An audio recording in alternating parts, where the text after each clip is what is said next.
बताइए इसके। सबसे पहले सभी को नमस्कार। बहुत खुशी हो रही है कि आज मैं मूड बना लिया है, गाने का लॉन्च हुआ है आज, and I have the best people who help me next to me. ये गाना सुनते साथ भूषण जी को भी बहुत पसंद आया। ब्रदर्स का कंपोजिशन है और मैंने भी सुना तो मैंने सोचा ये तो मुझे पक्का गाना है। When they made me listen to it. आपने जैसे बोला जद्दोजहद मुझे करनी पड़ी क्योंकि मुझे पंजाबी नहीं आती थी, but when I went to the studio it was like a cake walk for me, क्योंकि इन्होंने इतने अच्छी तरीके से मुझे डिक्शन और एक्सप्रेशन समझाया कि it was very easy subsequently. तो उधर मीत ब्रदर्स गा के सुनाते थे and then I copied their style completely for this song. So I thank both of them, Harmeet and Manmeet, both of them, they were there during the recording, तो मुझे बहुत खुशी है उसकी। एंड उसके आगे चलते हुए after this song was recorded, जो उसका शूटिंग था वो तो again it was like fun. We have the bride with us. इनकी शादी पे मैं, इनकी एंगेजमेंट पार्टी पे मैं गई थी और उसके पहले bachelor party.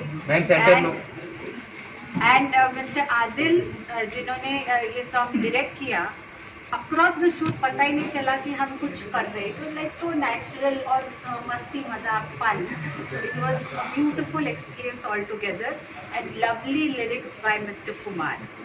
Ma'am, obviously, lyrically, obviously, it was a new experience for you. But in terms of the visual, the choreography and everything, और एक ओवरऑल जो आपका एक लुक है, मेरे ख्याल से इससे पहले कभी नहीं देखा गया है। तो आई थिंक जब आपको नरेट किया गया कि देखो इस सॉन्ग में शायद हम we want to see you in this kind of look, तो आपका क्या रिएक्शन था तब? I was excited about it क्योंकि ये सॉन्ग ही ऐसा spunky सॉन्ग था, तो you needed that kind of a look. So as suggested by the director, I followed it and it really worked. But like, did you ever think that कि मुझसे क्या करवा रहे हैं, ऐसा कभी सोचा?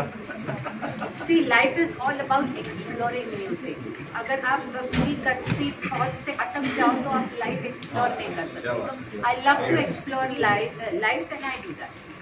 अमृता जी, मैंने आपको एक बार गुरबाणी का शब्द पढ़ते हुए सुना हुआ, तो क्या आप चाहेंगे कि आप गुरबाणी में भी एल्बम करें?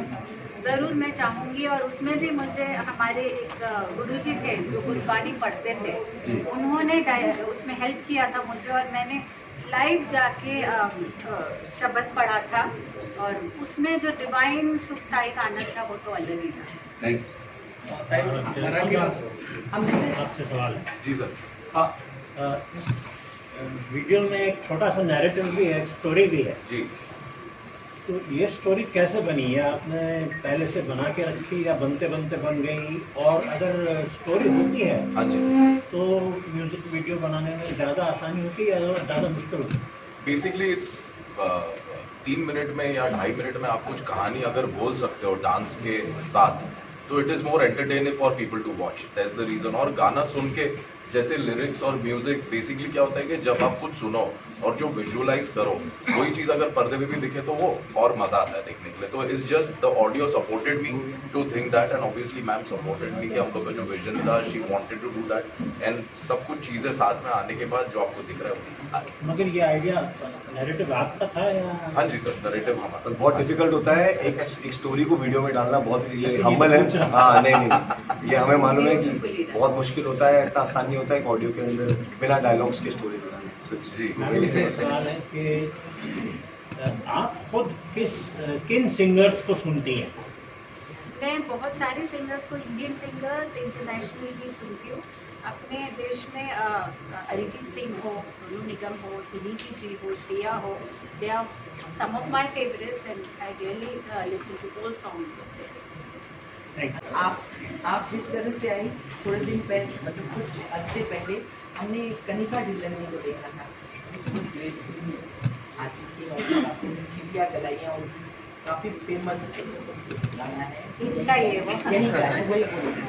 इसमें भी गजब की बात ये है कि फर्स्ट टाइम हमने सुना और हम बहुत उसको वो किया। तो आपको ऐसा लगता है कि इस साल ये बहुत आगे जाएगा सॉन्ग? मुझे यकीन है कि ये song this is a bachelorette anthem as they say, तो मुझे लगता है हर शादी में बजेगा, लाउंज में बजेगा, और लोग जिनको रिलैक्स करना हो, रिजुविनेट करना हो, गाना लगा के डांस करें या गुनगुनाए तो एकदम फ्रेश हो जाएंगे। ट्राई करके देखिए।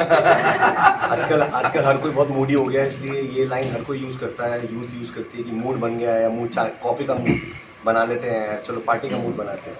तो आई थिंक एक बहुत रिलेटेबल गाना है, हर कोई कहीं पे भी गा सकता है। चलो अभी इंटरव्यू का मूड है तो आज इंटरव्यू। अमृता जी, गाने का नाम है मूड बना लिया, आप तो एक बैंकर नहीं है, तो एक बैंकर अपना मूड कैसे बनाता है गाना गाने का? कोई स्पेशल बारिश वारिश का माहौल या फिर कभी भी? Banking is a very monotonous job, तो आपका मोनोटोनस जॉब करते करते आपने बैकग्राउंड में ये गाना सुन लिया तो आपका मूड बन जाएगा। मतलब बैंकिंग छोड़ के फिर नाचना शुरू कर देंगे सारे। सबको नचा देंगे।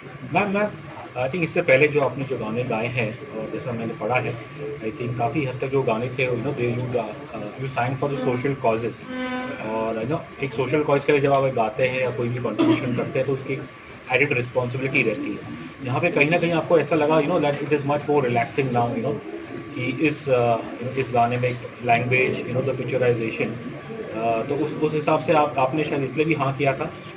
देखिए, जैसे आपने बोला सोशल कॉजेज, चाहे वो स्त्री भ्रूण हत्या हो, फीमेल इंफेंटिसाइड और एसिड विक्टिम्स के गाने, उसमें you are little bit tensed inside, वो फीलिंग आती है आपको। इस गाने में आई वाज कंप्लीटली रिलैक्स्ड, क्योंकि गाना ही ऐसे मूड बना देता है। देवेंद्र साहब ने देखा अभी तक?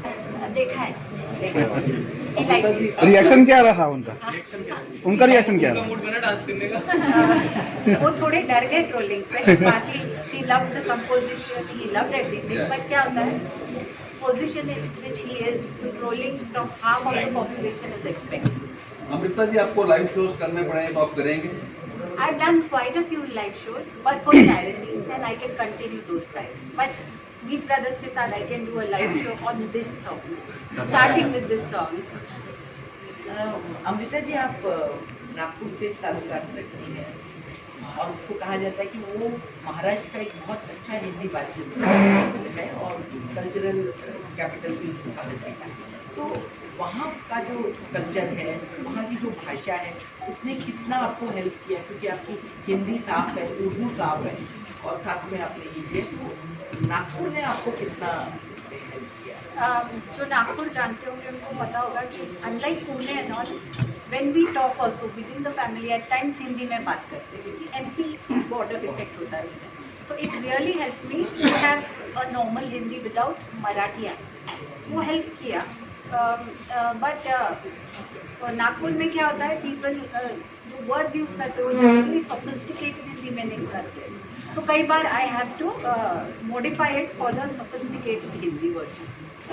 अमृता जी, मराठीमध्ये जाणून घ्यायला आवडेल, एका वेगळ्या गाण्यामध्ये आणि वेगळ्या लूकमध्ये तुम्ही आज बघायला मिळतात, कसा राहिला हा अनुभव? खूप सुंदर अनुभव होता, आणि आधी सर्वात आधी तुम्हाला धन्यवाद येण्यासाठी, आणि आपली पूर्ण टीम इथे बसलेली आहे, कॉन्ट्रीब्युशन ज्यांनी केलं आहे। एक खूपच सुंदर song, composition by Meet brothers, Manmeet ji, जे रेकॉर्डिंगच्या वेळेस माझ्याबरोबर होते, ज्यांच्यामुळे मी डिक्शन मला नीट म्हणता आली। आपल्याबरोबर त्याचे डायरेक्टर आहेत, व्हिडिओ डायरेक्टर आदिलजी, ज्यांनी जो व्हिडिओ पूर्ण जो शूट झाला त्याच्यात असं मजेशीर एक एन्व्हायरमेंट क्रिएट केलं, आणि खूप क्रिएटिव्हली हा व्हिडिओ बनवला। तर तुम्ही पाहिलंच की किती सुंदर असा त्यांनी छोटासा कन्सेप्ट घेऊन त्याला वीव अराउंड केलं, आणि आपल्याकडे ब्राईड पण आहे, हिच्या बॅचलर पार्टीला मी गेलेली होती मेहक, आणि मुलगा गायब आहे आज, पण वो सर्व करते त्याला आम्ही पळवून दिलं। तर ओव्हरऑल खूप चांगला एक्सपिरियन्स होता, लिरिक्स पण सुंदर होते, श्री कुमारजी यांनी लिहिलेले। माझ्यासाठी one of the newest experience होता, कारण टिपिकल पंजाबी मला बोलावं लागलं आणि म्हणावं लागलं, आणि दुसरं dance and different kind of look होती, आणि आदिल जींबरोबर पूर्ण बिलीव करून जसं सांगितलं तसं केलं। मैडम हमने कई बार देवेंद्र साहब के इंटरव्यू में देखा है वो भी संगीत के शौकीन हैं, आप तो है, तो घर में भी कभी कभी माहौल जम जाता है कि आप? कई बार अभी वो ज़्यादातर आई थिंक जो हमारे गोल्डन एरा है उसके गाने न्यू ऐसे फास्ट पेस्ड गाने उनको पसंद है और ओल्डर वर्जन्स में भी जो फास्ट पेस्ड गाने हैं और रोमांटिक फील है आई थिंक मैंने उनको सुना था कि उनको ज़्यादातर सारे पुराने गाने के सब लिरिक्स याद है उनको, सारे गाने लिरिक्स उनको याद है, ट्यून्स मुझे याद है। एक बिहाइंड द सीन्स की चीज़ आपको ज़रूर बतानी है, क्योंकि वो बड़ी इंटरेस्टिंग चीज़ है कि मैम सबको क्रेडिट दे रही है लेकिन ये नहीं बता रही कि इन्होंने जब डबिंग के लिए आई तो हमें लगा कि पंजाबी बहुत डिफिकल्ट होगी, लेकिन इन्होंने इतनी जल्दी पंजाबी की लैंग्वेज पकड़ी और इतना स्मूथली गाया कि ऐसा नहीं कि हमने इनके लिए केक वॉक कर दिया। She is very very talented and एक एक चीज़ के लिए मैम का फ़ोन आता था, चाहे वो स्केल हो, चाहे सुर हो, चाहे लिरिक्स हो। She was involve in the project, in the creation. सिर्फ सिंगर नहीं थी, इवन इनफैक्ट वीडियो में भी आई थिंक वीडियो में भी बेसिकली पोस्ट भी हर एक चीज़ मैम के साथ डिस्कस करके ये एक एक पॉइंट, मतलब जो चेंजेस भी होते थे वो एक एक मिनट प्रॉपर टाइम पे। सो मतलब it's a very different experience also कि हम लोग ने जो चाहा वो मैम ने ट्राई किया और मैम ने एक्सेप्ट किया उस चीज़ को, और उसके बाद जो पोस्ट पे भी जो उनका इनपुट्स थे हर एक चीज़ में एक एक डिटेल में वाज अमेजिंग। लग रहा था कि कुछ सीख के जैसे New York academy lyrics, composition, production में भी अरेंजमेंट की कौन सा रैप कहाँ जाना है, क्या हर एक चीज़ में ऐसे लग रहा था कि बहुत मैम सीख के आई हैं। हम बहुत रिलैक्स थे इस बार, तो actually big credit goes to ma'am and that's a fact. कोई भी काम करेगा तो वो बता सकता है, और talented, super talented ma'am is. अभी बहुत पर्दे के सामने आई नहीं है, जब अच्छे से सबको पता लग जाएगा इनका talent and she will be on top in the music industry. दिन में कितना टाइम रियाज करती हैं? 24 घंटे। सैटरडे संडेज काफ़ी घंटे देती हूँ मैं, वीकडेज बिकॉज अदर दूसरी चीज़ें अलाइन होती है तो 1 से 1.5 घंटा। आप साहब से एक और सवाल है कि लोकेशन के बारे में कुछ बताइए, आपने कैसे? सो बेसिकली थोड़ा सा गाना जब आप सुनोगे तो बेसिकली ब्राइट कलर खुला सा लगता है सुनते ही, तो इसलिए शुरुआत जो होती है गाने की वो थोड़ी सी खुली हवा में दरिया के सामने जैसा सेटअप रखा है। कपड़े भी आप देखोगे लोगों के तो ऑल हैप्पी कलर्स है, जैसे हमारे बैकग्राउंड में अभी लगे हुए, सो ऑल हैप्पी। तो आउटडोर जब हम लोग इंडोर भी गए तो हम लोग ने ऐसा महल चूज़ किया, ऐसा प्लेस चूज़ किया जो वाइट हो, जिसके अंदर हम लोग हमारे कलर्स ब्यूटीफुल ऐड करके थोड़ा और bright. So that's the reason सारी चीज़ें ब्राइट, लार्जर देन लाइफ और हैप्पी। वो आउटडोर कहाँ है? आप गैस कर लीजिए। आपसे सुनना चाहते हैं। Well all is Bombay only, एक shot in Bombay only. Yes, जितना हो सक रहा है हम लोग से, जितना हो सक रहा है कि मुंबई में हम लोग चीज़ें एक्सप्लोर करें और लोगों को भी बताएं कि अगर हम अपने तरीके से मुंबई को दिखाएं तो हम ब्यूटीफुल दिखा सकते हैं।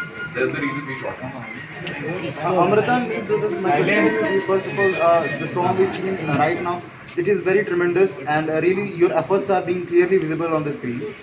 There's no doubt.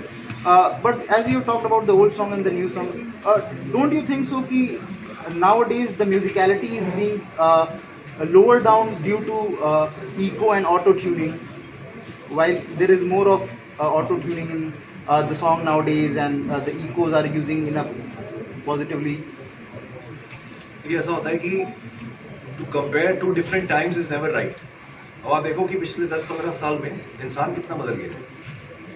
ना कोई एक जगह पे खाना ही मिलता है, सबको रोज अलग जगह खाना खाना है। 15 सेकंड में आपको एक चीज़ देखनी है, उसके बाद आगे बढ़ जाना है। यूट्यूब पे गाने 4 मिनट के होते थे, आपको 1.5 मिनट ज़्यादा देख के राजी नहीं है। तो आदमी की जो पेशेंस और जो एक्सपोजर इतना हो गया है कि वो इतने टाइम में फटाफट आगे बढ़ना चाहता है। तो म्यूज़िक वैसा कैसे रह जाएगा? पहले आपके घर में आप जब छोटे थे तो एक गाना बजता था तो आपका पूरा फैमिली एक गाना को सुनना पड़ता था, कि सुनने वाला एक ही मीडियम होता था, और वही गाना 4 पिक्चरें आती थी महीने में, उन्हीं के गाने सुनते थे आप। अभी एक दिन के अंदर 1 लाख गाना रिलीज होता है। इतना म्यूजिक बज रहा है और इतना ज़्यादा एक्सपोजर है, आप और फटाफट नेक्स्ट कोई 1000 रुपये ज़्यादा दे तो आप नौकरी जब कर जाते हैं। कोई और अच्छी गर्लफ्रेंड और खूबसूरत लड़की भाव दे तो आप गर्लफ्रेंड उसको बना देते हो। सेम लड़कियों की लड़की है, तो समय चेंज हो गया तो म्यूजिक में स्थिरता कैसे रह जाएगी?